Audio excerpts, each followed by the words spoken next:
Et Tarcísio, jusqu'à présent, je ne le considère pas comme quelqu'un de droite, c'est d'extrême droite. C'est le gars qui met la casquette de Trump et dit, N'est-ce pas? et pas grande journée, n'est-ce pas? Exactement. Et il met à la tête de sa police un type qui dit que le mérite d'un policier, c'est d'avoir au moins 5 ou 6 assassinats à son actif. Sur son CV, sinon il ne mérite pas le respect. Cette horreur de Berit, qui est député, n'est-ce pas? Exactement. C'est le trait fascisant de Tarcísio de Freitas, qui n'a rien de modéré. Oui, je suis d'accord. Je suis d'accord. Alors c'est pour ça que je pense que maintenant, ces gens peuvent s'autonomiser par rapport, si Bolsonaro veut un projet politique familialiste, avant tout c'est un projet de famille, non? D'ailleurs, Bolsonaro, à proprement parler, a un dieu... Famille. Oui, sa famille. Il a créé une entreprise politique familiale, n'est-ce pas? Je veux dire, lui, à l'époque, député fédéral candidat à la présidence, un de ses fils, député fédéral, l'autre, député de l'État de Rio, candidat au Sénat, l'autre, conseiller municipal à Rio de Janeiro. Aujourd'hui, on a déjà le plus jeune qui est aussi conseiller municipal là-bas à Santa Catarina. Et maintenant, il veut être candidat à la fédération. Son ex-femme, qui était conseillère municipale à Rio, n'est-ce pas, a été écartée par son propre fils, qui se présente aussi comme député. Donc, en réalité, c'est pour ça que Bolsonaro n'a jamais été un outsider, n'est-ce pas? Mais c'est pas non plus exactement un insider typique. Il était en politique, dans ce milieu, une sorte de franc-tireur au milieu de tout ça. Mais il avait un projet politique familial. Il avait du charisme. Maintenant, en ce qui concerne l'ignorance abyssale, n'est-ce pas? Le manque de connaissances. Je ne sais pas. C'est une information que j'ai créée. De ça, n'est-ce pas? Parce qu'il est bon d'être ignorant pour le bolsonarisme, n'est-ce pas? Et il le disait très clairement. Et dans son cas, ce qui importe en ce moment, c'est de maintenir cette hégémonie. Donc il met son fils en avant et n'accepte aucun autre dirigeant susceptible de lui succéder. Maintenant, si Flavio perd cette élection, n'est-ce pas? Selon le scénario, je dirais qu'il y a un espace que d'autres courants peuvent occuper. Hein. Oui, si Flavio perd l'élection, n'est-ce pas? Oui, si Flavio perd l'élection, il est possible que Bolsonaro ne représente plus grand-chose lors de l'élection suivante. Je crois que oui. Qui sont d'autres dirigeants. Il décline. Y compris de l'extrême droite et de la droite, vont émerger. Ouais, c'est ça. Ils ont déjà émergé. Et parce qu'il n'a pas, il est en prison, en résidence surveillée. L'autre, le fils Eduardo, est hors du pays, non? Ces jours-ci, je l'ai vu acheter, mec. Tu l'as vu acheter des fusils? Il a acheté un arsenal de fusils aux États-Unis. Dans le magasin, en train d'acheter, exhibant les fusils. Il montre qu'on est en train de s'armer. Et il apparaît dans cette vidéo, où il apparaît avec des fusils, non? On voit aussi son image à lui, ou celle de Flavio avec le secrétaire. Évidemment, évidemment. Oui? Comme quelqu'un qui fait signe, qui veut signaler qu'il se prépare juste plus grand pouvoir à prendre par le la pouvoir. force. Les armes, oui, je sais pas, les gens sont fous, c'est possible. Mais alors tu as Flavio, Eduardo, qui ne peut pas être candidat, qui ne peut même pas mettre les pieds ici. Flavio, qui s'il perd l'élection, quitte aussi la vie politique pour l'instant. Son mandat de sénateur est terminé, n'est-ce pas? Carlos Bolsonaro veut être candidat à Santa Catarina et il va se présenter au Sénat, il va affronter du lourd là-bas. C'est Amine. Amine est la députée Carole de Tony. Qui est de son propre parti. Il peut perdre. Et c'est lui le parachuté, n'est-ce pas? Il est perçu comme ça, il fait partie du Santa centre Catarina a été assez radicalisé à droite, n'est-ce pas? Oui, mais il y a les options Oui, locales, mais n'est-ce il pas? faut que ce Pas soit besoin de comme faire ça. venir quelqu'un de Rio de Janeiro. Et il y a même quelque chose d'assez curieux là-dedans, n'est-ce pas? Parce qu'au bout du compte, avec Flavio candidat à la présidence, si Carlos Bolsonaro était resté à Rio de Janeiro, il aurait remplacé son frère dans cette candidature. En allant à Santa Catarina, il entre dans une situation incertaine et laisse cet espace vacant à Rio de Janeiro pour être occupé par d'autres, n'est-ce pas? Il y a cette ironie de l'histoire là. Tout cela est mélangé. Mais je veux revenir à ma question sur les forces armées, qui n'ont pas agi, n'est-ce pas? Elles n'ont pas répondu au signal codé d'un coup d'État. Ni en 1922, ni le 8 janvier, n'est-ce pas? Le chef de l'armée de l'air était détendu, n'est-ce pas? Et maintenant, cette fois, d'après l'histoire que vous connaissez de ce pays, pensez-vous que les militaires ont changé leur formation pour adhérer à la défense de la démocratie? Parce qu'ils n'ont jamais été, n'est-ce pas? Je pense qu'ils n'en ont même pas eu le temps, n'est-ce pas? Bien sûr, aujourd'hui, il y a le commandant de l'armée de terre en particulier qui semble être une personne plus engagée envers un certain respect de la légalité, n'est-ce pas? Il a donné quelques signes dans ce sens au fil du temps. Oui, et ce n'est pas pour rien, et parfois ce qui compte, c'est surtout qui t'attaque, n'est-ce pas? Ce n'est pas pour rien qu'il a été beaucoup attaqué par tous ceux qui étaient impliqués dans le coup d'État. Il y a des enregistrements, il y a des documents écrits qui le montrent effectivement. Mais nous n'avons pas vu, pendant cette période, aucun changement dans le comportement ou le programme des écoles militaires, dans le sens de former les militaires d'une autre manière. Il ne me semble pas qu'il y ait quoi que ce soit en cours dans cette direction. Donc je pense que, même s'il y a un certain silence, et là-dessus je pense qu'il y a du mérite, n'est-ce pas, particulièrement de la part du commandant de l'armée, d'éviter tout type de confusion, de bruit à ce sujet. Il n'y a pas eu, comme c'était le cas dans le passé, cette célébration du 31 mars, n'est-ce pas, du coup d'État de 64. Et cela s'est produit à plusieurs reprises au fil des années. Cette fois, non. Donc il y a quelques signes positifs dans ce domaine, mais structurellement, rien n'a changé. Donc nous continuons à avoir exactement les mêmes forces armées. Le fait est que ces mêmes forces armées, du moins certains de leurs dirigeants, ont refusé de participer à la tentative de coup d'État en 2022, 2022 et 2023. De soutien, n'est-ce pas, comme je l'ai dit. Peut-être, n'est-ce pas? Je pense que c'est tout à fait possible que cela se soit produit. Bien sûr, je ne dis pas que tous. Certains commandants n'allaient certainement pas entrer dans N'est-ce pas? ce tableau dictatorial. Alors bien sûr, claro. Et si cela a servi de leçon, n'est-ce pas, toutes ces punitions, toute la honte que cela a représenté pour les forces armées, cette tentative de coup d'État ratée, peut-être que les militaires commencent, nous sommes peut-être au début, je pense que c'est le point de départ, le début d'un processus, d'un certain recul de la part des militaires. Là où ils devraient vraiment être, c'est-à-dire dans les casernes, en accomplissant les tâches que la nation leur confie, qui ont réellement à voir avec leur mission, n'est-ce pas, qui est de protéger les frontières, en rapport avec cela. Et elles ont été bien prises en compte par le président Lula. Oui, cela avait déjà été le cas lors des 2 premiers gouvernements. Ils ne peuvent pas se plaindre de cela, n'est-ce pas? Il y a eu une augmentation du budget. Ils étaient très mécontents du gouvernement de Fernando Henrique, ironiquement fils de militaire, mais ils ont été très bien traités par le gouvernement Lula. Eh bien, mais il n'y a pas eu ce changement structurel. Non. D'où nous ne savons pas ce qu'il y a là-bas. Allez savoir. Oui. Et rappelons-nous d'autres choses. Oui, le portrait de ce chaos militaire de 22 qui a abouti à l'emprisonnement de plusieurs officiers supérieurs, n'est-ce pas? Oh, je pense que le portrait de cela, c'est qu'un capitaine fou a pris le commandement du pays et le poste de commandant-chef des forces armées, un capitaine qui a été pratiquement expulsé de l'armée, Jair Messias Bolsonaro, n'est-ce pas? Et ce capitaine, la synthèse de tout cela, c'est ce dialogue qu'il a eu avec le sergent Garcia. Non, il ne ressemble pas au sergent Garcia, mais non. De Zorro, le général fait mal, n'est-ce pas? Où il dit certaines choses, le général Pazuello, le général se tourne vers le capitaine et dit « Oui, et l'autre, c'est mon front. J'espère que cela ne se reproduira pas, n'est-ce pas ?» Bien sûr, bien sûr. Oui, malheureusement, tout le monde n'est pas le sergent Garcia, n'est-ce pas, dans ces forces armées. Et c'est l'une des attentes que nous avons pour voir si les choses ne dérapent pas trop, n'est-ce pas? Eh bien, mais nous avons demandé où sont ces autres officiers qui restent silencieux.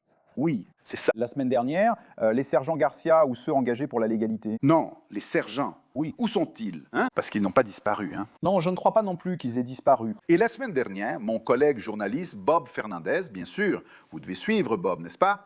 Bob disait que les clubs militaires commencent à parler. Parce que les clubs militaires sont les endroits où ces généraux en pyjama se réunissent, n'est-ce pas? Et ils préparent toujours un coup d'État. Ils rêvent de toutes ces folies. Mais il a dit, les clubs militaires ont toujours été silencieux, y compris pendant la dictature, lorsque les militaires commettaient des crimes contre les droits de l'homme, lorsqu'ils soutenaient la torture et beaucoup de corruption, les clubs militaires sont restés silencieux.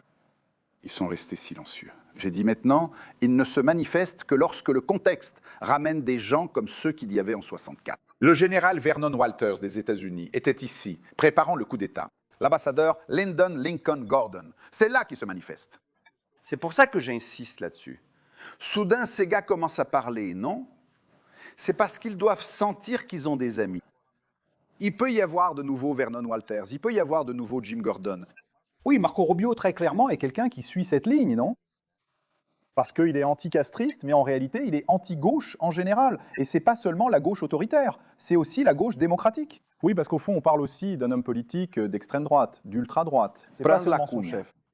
Et ce qui est curieux, c'est qu'il est anticastriste, mais ses parents ont quitté Cuba en fuyant Batista. Eh bien. C'était un dictateur déchu, Fulgencio Batista, exactement. Ironique, n'est-ce pas? C'est vrai. Mais continue, je t'ai interrompu. Non, mais c'est ça, oui, en réalité, je pense qu'il se sent peut-être un peu plus à l'aise, parce qu'il y a en fait le secrétaire d'État américain qui fait régulièrement des déclarations dans ce sens. Et ce n'est pas seulement lui, le secrétaire à la guerre, n'est-ce pas, parce que ce n'est plus celui de la défense. Pete Hegseth. Oui, le secrétaire à la guerre, parce que Trump aime changer ses noms, oui, qui a dit que l'Amérique latine doit être leur arrière-cour. Et l'une des façons d'en faire leur arrière-cour, c'est justement par ce type d'interventionnisme, n'est-ce pas? En empêchant que des gouvernements qui ne sont pas serviles soient ou arrivent au pouvoir. Oui, donc il me semble que c'est ça le point. Et alors peut-être que ces gens-là s'agitent un peu, parce qu'ils imaginent que s'ils tentent une aventure, ils pourraient avoir du soutien. Ou, même s'ils n'essaient pas, que quelque chose viendra de l'extérieur qui ira dans ce sens. Tu disais, Chico, il y a peu qu'il se peut qu'il n'y ait pas de reconnaissance d'une éventuelle victoire de Lula. Et je pense que c'est un risque réel. Oui, on le sait. Qu'il n'accepterait pas. Maintenant. Flavio n'accepte pas non plus une défaite. Oui. D'autant plus que le père non plus n'acceptait pas, Trump n'a pas accepté sa défaite là-bas. Parce qu'ils n'ont pas besoin de preuves. Ils ont juste besoin de dire ce qu'ils pensent, n'est-ce pas? Donc, le fait qu'ils disent qu'il y a eu une fraude électorale sans rien prouver, sans montrer aucune preuve que cela aurait pu arriver, ça, ce n'est pas un problème pour eux.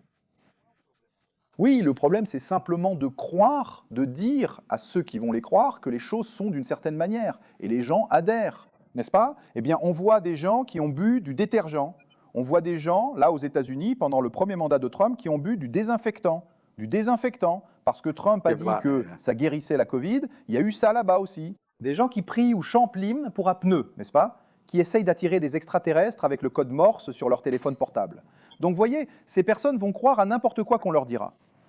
Mais ils ne sont pas peu nombreux non plus. Combien sont-elles? Nous parlons, selon certaines recherches, de quelque chose qui pourrait aller, disons, de 2 à 15% de la population. 150 des électeurs. Oui, environ 150 millions d'électeurs, à peu près. Allons-y. Non, pas 150 millions, non. D'électeurs au Brésil? Environ peut-être quelque chose comme 15 à 20 millions d'électeurs? Non, non. Je parle des 150 que le Brésil a. Nous avons. Oui, maintenant, si c'était 10%, ce serait 15 millions. Oui, quelque chose comme ça. C'est fou. Ça fait beaucoup de gens qui boivent du détergent. Hey, une usine de détergent qui aurait pu suivre. Non. Ce n'est vraiment pas possible.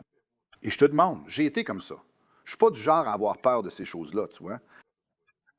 Mais je suis un peu inquiet, tu vois. Je pense que, je veux dire, les personnes qui ont des engagements de toute une vie en faveur de valeurs démocratiques, avec les droits de l'homme, avec l'égalité sociale, avec une croissance soutenue du développement, on se demande, en ce moment de croiser des chemins, qu'est-ce qu'on peut faire? Qu'est-ce que tu penses que les journalistes, les professeurs, les travailleurs, les personnes qui ont, n'est-ce pas, le sentiment que cela pourrait se profiler, qu'est-ce qu'elles doivent faire? Parce que d'ici Noël jusqu'à la fin de l'année, mais d'ici Noël, il va se passer beaucoup de choses. Et écoute, je pense que d'abord, il faut montrer quelle est cette coordination qui se met en place et quels intérêts elle sert, n'est-ce pas? Qu'est-ce qu'ils recherchent, n'est-ce pas? Qui va en profiter, n'est-ce pas? Et qu'est-ce qu'ils ont déjà fait dans le passé récent? Parce que, tu vois, juste pour illustrer ce que je veux dire, on voyait de temps en temps le personnel de l'extrême droite et d'autres personnes, je dirais des idiots utiles de ce discours, dire « le Brésil, avec Lula, va devenir comme le Venezuela ».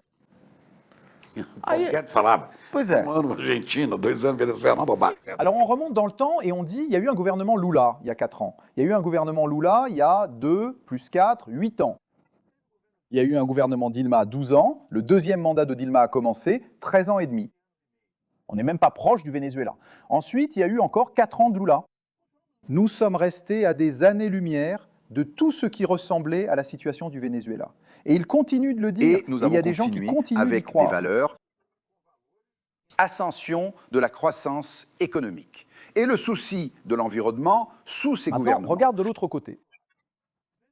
Regarde ce que Trump fait aux États-Unis, regarde ce que fait l'ICE, regarde comment il gère les universités, regarde comment il traite les gouvernements des États qui ne sont pas alignés avec lui.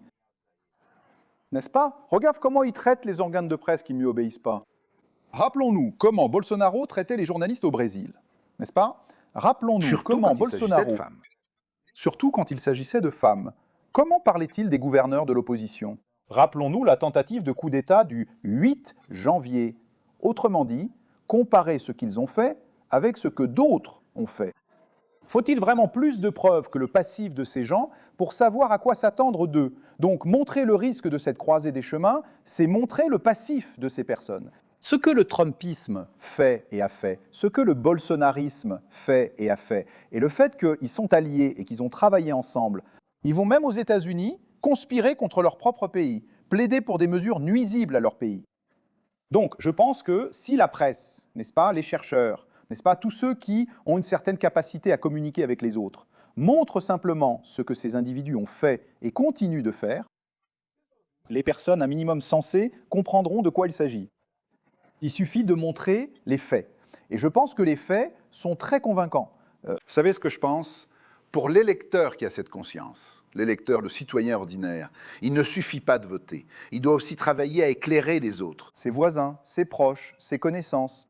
Sans bagarre, n'est-ce pas? Non, il ne s'agit pas de dispute et il s'agit de faire cela avec respect pour l'autre. Parce que la capacité, c'est d'écouter, n'est-ce pas? La capacité d'écouter et de ne pas traiter l'autre comme un idiot, n'est-ce pas? Parfois, l'autre est paniqué, il a peur, il croit à certaines choses, tout comme les gens tombent dans des arnaques, n'est-ce pas?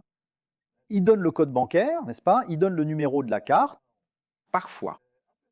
Les gens font ça aussi en politique, n'est-ce pas? Ils se laissent avoir par des putschistes. Même dans ce cas, des putschistes à plusieurs titres, n'est-ce pas? Ceux qui essaient de tromper les autres pour en profiter, et aussi dans le sens de vraiment essayer de rompre avec la démocratie. C'est un peu la même logique. Donc tu ne vas pas blâmer une victime de crime parce qu'elle est une victime de crime. Et beaucoup de ces personnes qui se laissent emporter par ce genre de chant des sirènes sont en train d'être victimes d'un crime d'une certaine manière, n'est-ce pas? D'ailleurs, si c'est un coup d'État, c'est vraiment un crime. N'est-ce pas? Mais cette arnaque, cette tentative d'illusionner les gens, de leur faire croire à des choses qui n'ont aucun sens, n'est-ce pas? Des choses pour lesquelles, au contraire, il existe des preuves qu'elles sont en réalité fausses.